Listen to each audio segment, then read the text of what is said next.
अगर आप भी चाहते हैं बिट्टू मलंगिया इंटरटेनमेंट का ऑडियो वीडियो सबसे पहले आप तक पहुंचे, तो लाल बटन को दबाकर चैनल को सब्सक्राइब करें और बेल आइकन दबाना ना भूलें। अखन अहाँ सब सुन रहल छी मलंगिया रिकॉर्डिंग स्टूडियो के शानदार प्रस्तुति।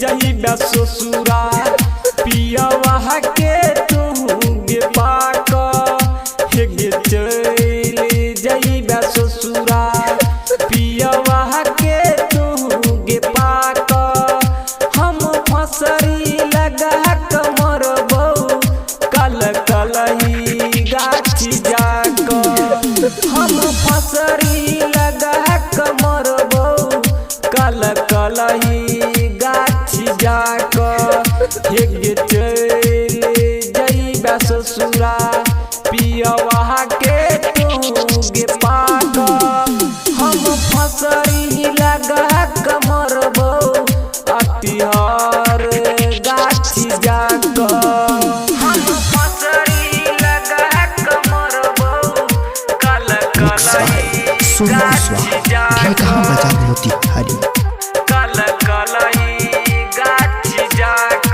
मिक्स बाय सोनू कुशवाहा ढेकहा बाजार मोती हरी। अखन अहाँ सब सुन रहल छी मलंगिया रिकॉर्डिंग स्टूडियो के शानदार प्रस्तुति। Mix by Bittu Malangia.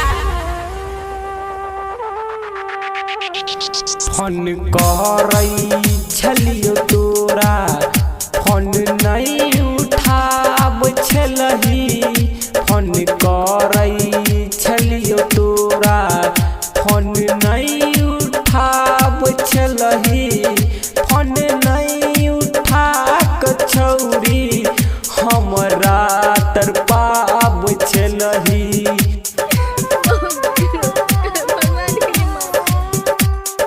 हमरा भूल गेलही पियवा के पाक तू हमरा भूल गेलही पियवा के पाक हम फसरी लगा कमर बऊ कल कलही गाछी जाक हम फसरी लगा कमर बऊ कल कलही गाछी जाक हम फसरी लगा कमर बऊ कल कलही गाछी जाक ढेकहा बाजार मोती हरी कल कलही गाछी जाक मिक्स बाय सोनू कुशवाहा ढेकहा बाजार मोती हरी।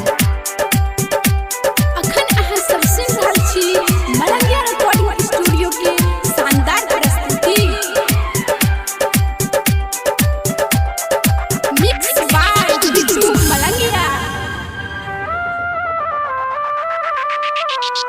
याद आई तो जब तोरा हमर प्यार गे याद आई तो जब तोरा हमर प्यार गे रहलो नहीं जे तो छोरिया पियवा के साथ गे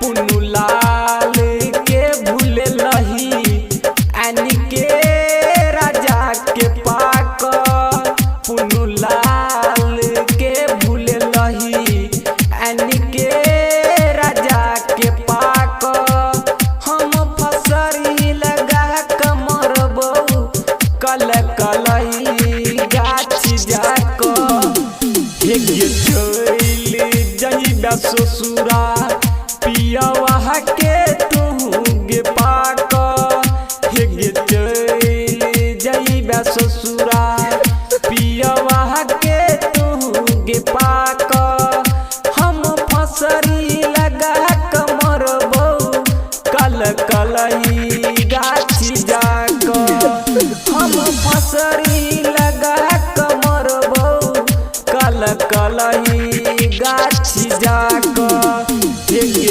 सोनू कुशवाहा ढेकहा बाजार मोतिहारी। पियवा के तूंगे पाक हम फसली लगा कमर ढेकहा बाजार मोतिहारी।